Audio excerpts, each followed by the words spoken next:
Morreu a segunda vítima de um acidente grave no centro de Niquelândia. A outra vítima foi uma criança e 7 pessoas ficaram feridas. Encontrado o corpo de uma jovem na divisa de Goiás com Minas Gerais. Ela estava perto de um carro que foi incendiado. E a volta para casa teve 8 acidentes nas rodovias federais que cortam o estado. E os projetos criativos, baratos e modernos para o bem-estar do seu cachorro de estimação. Agora, no Jornal Anhanguera.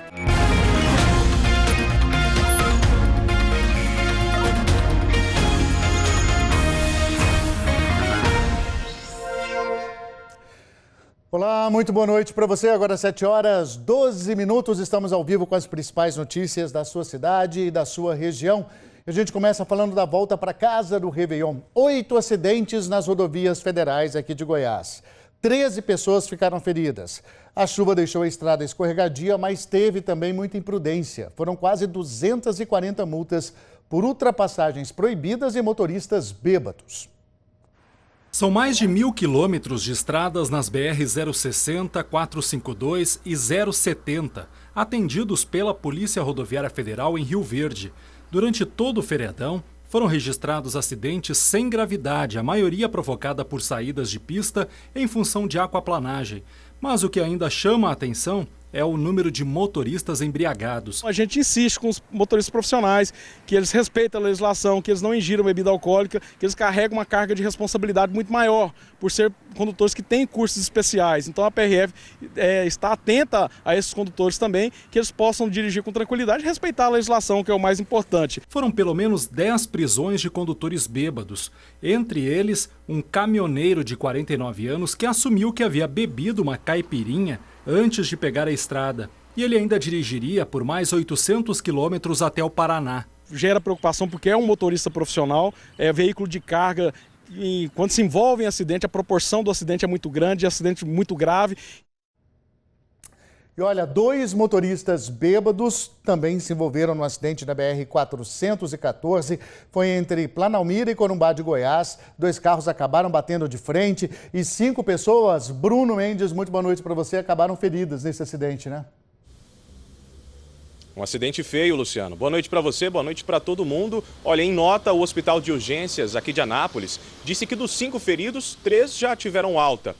Continuam internados um homem de 28 anos e uma mulher de 24. Eles passaram por cirurgia na noite de ontem, mas felizmente seguem estáveis na enfermaria. Esse acidente aconteceu no fim da tarde dessa quarta-feira, no trecho da BR-414 entre Corumbá e Planalmira.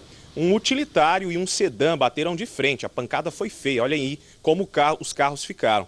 No local, a Polícia Rodoviária Federal ouviu uma testemunha que vinha logo atrás e viu quando o carro branco invadiu a pista contrária.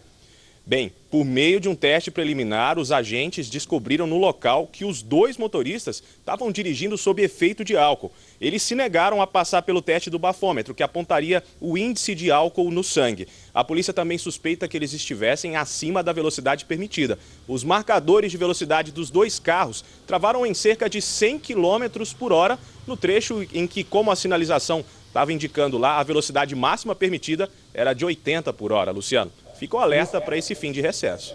Por isso tem que tomar cuidado e obedecer, né? A placa não está ali por nada, tem realmente a legislação. Obrigado, viu, Bruno? Morreu agora à tarde a segunda vítima do acidente de trânsito no centro de Niquelândia. Outras 7 pessoas ficaram feridas. Eu vou chamar a Ana Paula Moreira, ao vivo de Porangatu. Foi um acidente muito sério, né? Aí no centro lá da cidade, Ana Paula. Boa noite.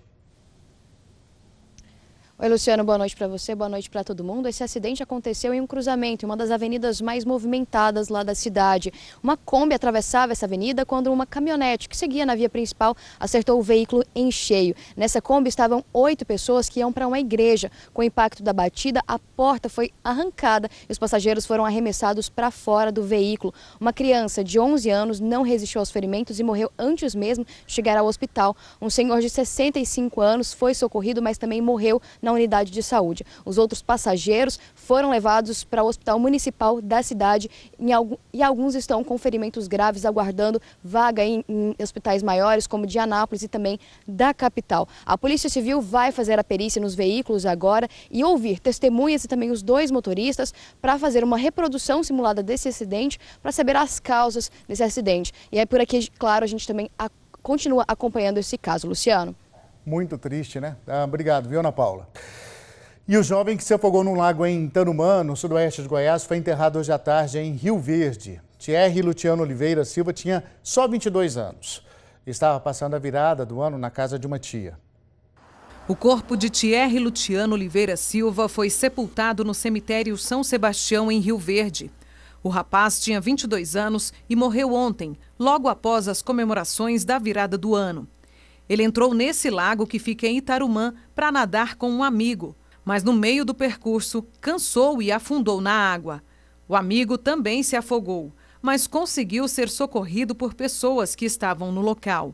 Mergulhadores de Rio Verde e Santa Helena foram chamados para fazer as buscas. O corpo de Thierry foi encontrado no fundo do lago. A gente encontrou o corpo com cerca de 8, 10 minutos de buscas, a gente encontrou. E ele estava mais ou menos a 8 metros de profundidade, bem no meio do lago mesmo. O lago, as margens dele é bem raso, só que ele forma uma espécie de calha. E no meio ele é bastante fundo. A Prefeitura de Itarumã disse que o lago não é liberado para banho e que há sinalização no local. Olha, atraso na liberação do trecho duplicado da BR-050 entre Catalão e a divisa com Minas Gerais. As obras estão prontas e a expectativa era de abertura do trânsito hoje. Jonathan Moreira falando ao vivo comigo aqui em Catalão. Jonathan, boa noite. O que foi que aconteceu, hein? Oi, Luciano, boa noite para você, boa noite para todos que estão nos assistindo. Então, as obras estão todas prontas. Trata-se de 8 quilômetros que foram duplicados entre Catalão e a divisa do estado de Goiás com Minas Gerais. Só que o trecho não foi, a liberação do tráfego não aconteceu.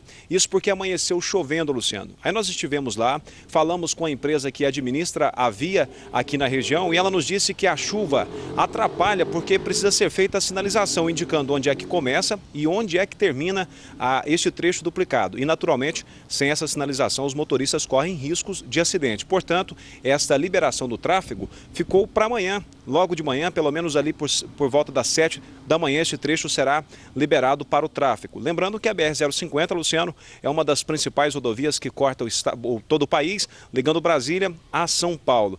Aqui no estado de Goiás, são 30 quilômetros aproximadamente sem essa duplicação, mas pelo menos 20 deles serão duplicados até o fim do ano. Luciano.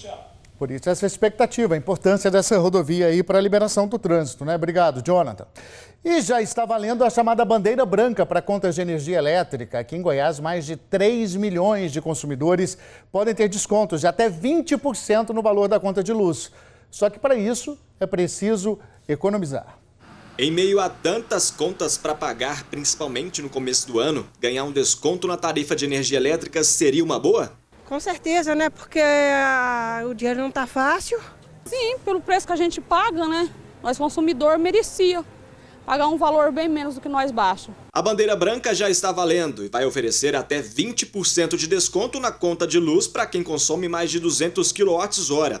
O programa do governo federal deve atender mais de 40 milhões de consumidores residenciais e comerciais em todo o Brasil. A ideia é incentivar a economia de energia no país. Segundo a Agência Nacional de Energia Elétrica, para garantir até 20% de desconto na conta de luz, é preciso diminuir o consumo, como, por exemplo, deixar de usar o ferro de passar e também a máquina de lavar roupas. Isso dentro de um período chamado horário de pico. Segundo a Enel, aqui em Goiás, vai de 4 às 10 da noite.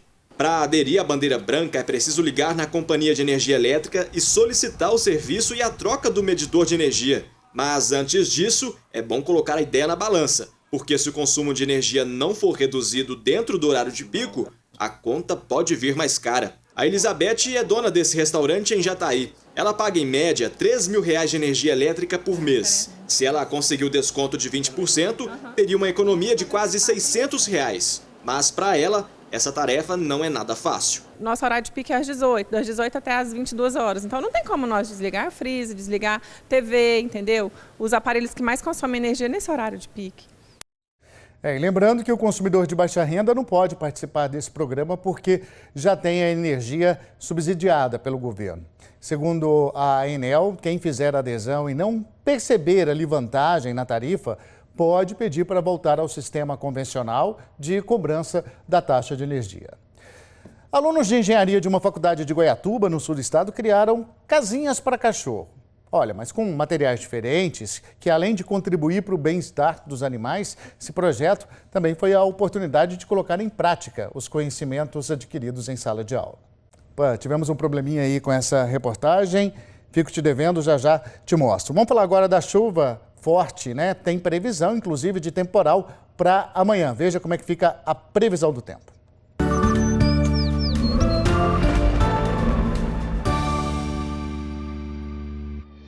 A sexta-feira chega com previsão de aumento de chuva em todo o estado por conta da formação de um canal de umidade. Alerta de temporal com vento forte e até granizo. Chove mais em Séries e também em Catalão, onde o volume pode chegar a 14 milímetros. Alerta também para Rio Verde, no sudoeste. Tempo mais ameno em Anápolis e Lusiânia, com máximas entre 28 e 29 graus. Rápido intervalo e a seguir a polícia investiga a morte de uma jovem no entorno. O corpo dela foi encontrado dentro de um carro incendiado.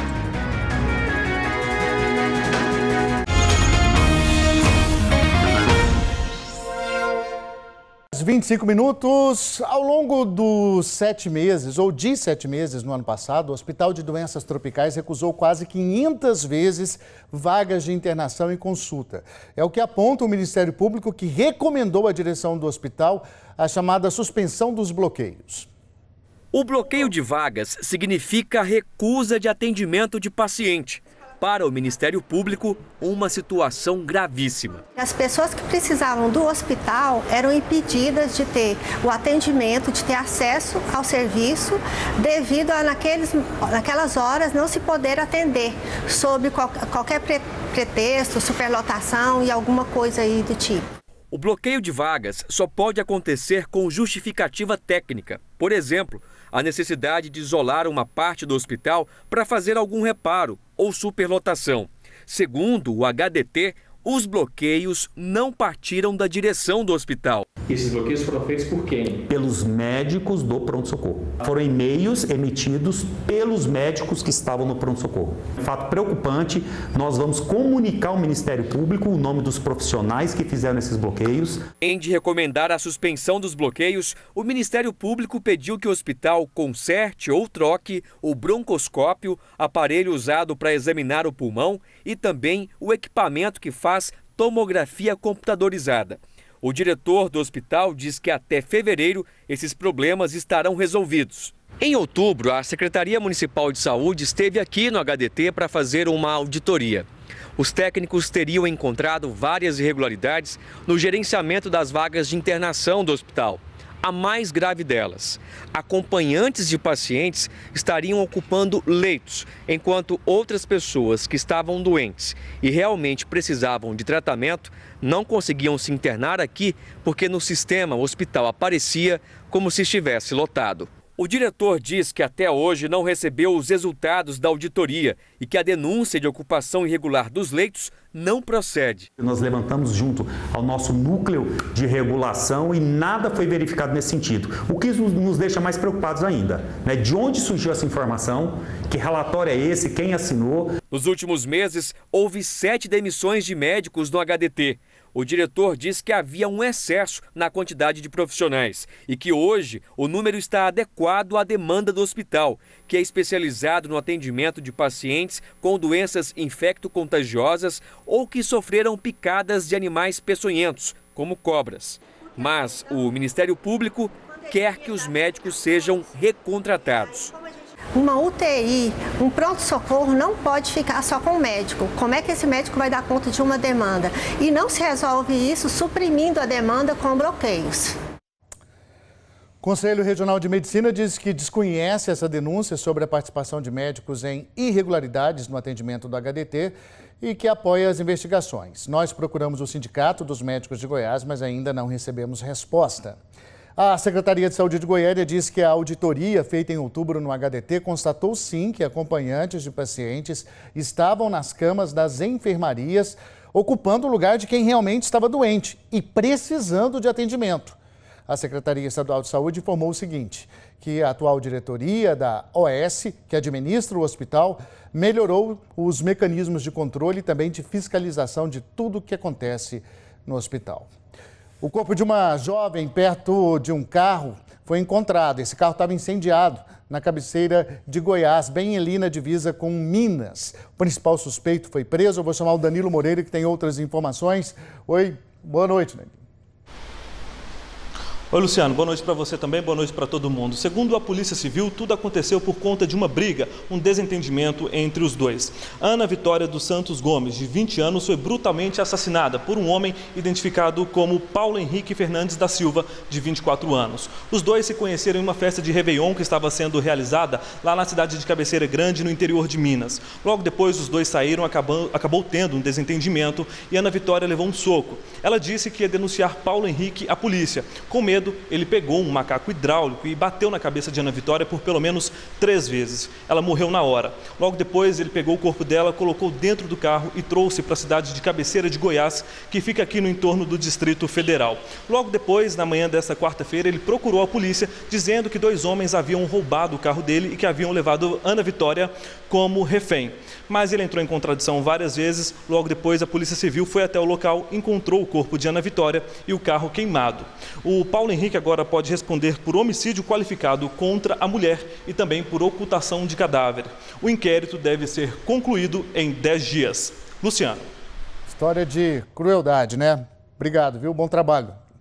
E olha, alunos de engenharia, agora sim, a Engenharia Civil de uma faculdade de Goiatuba, no sul do estado, criaram casinhas para cachorro, com cada uma com materiais bem diferentes. Vamos ver na reportagem.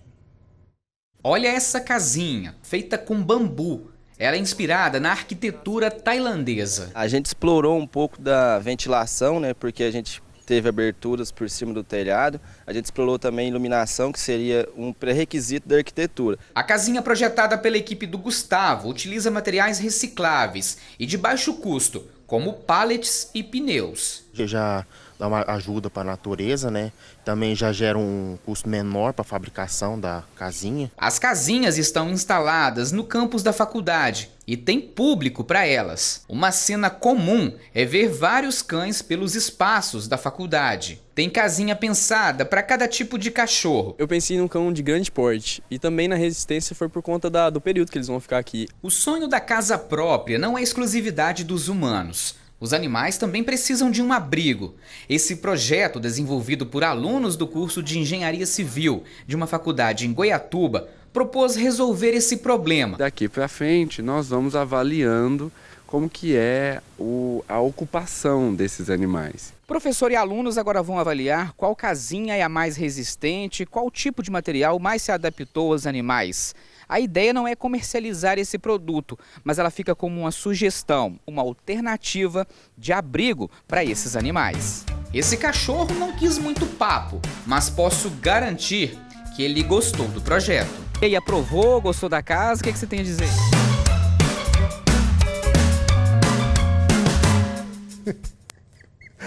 Nossa imagem do dia hoje é de desperdício. Olha essa caixa d'água na Avenida Rio Verde, em Aparecida de Goiânia. Ficou jorrando por mais de 3 horas. A Saneágua disse que o vazamento foi provocado por vandalismo. Chega a doer. Aí a gente dá essa notícia. Vamos terminando por aqui. Uma boa noite para você. Outras notícias no Jornal Nacional. A gente termina com imagens de Anápolis hoje.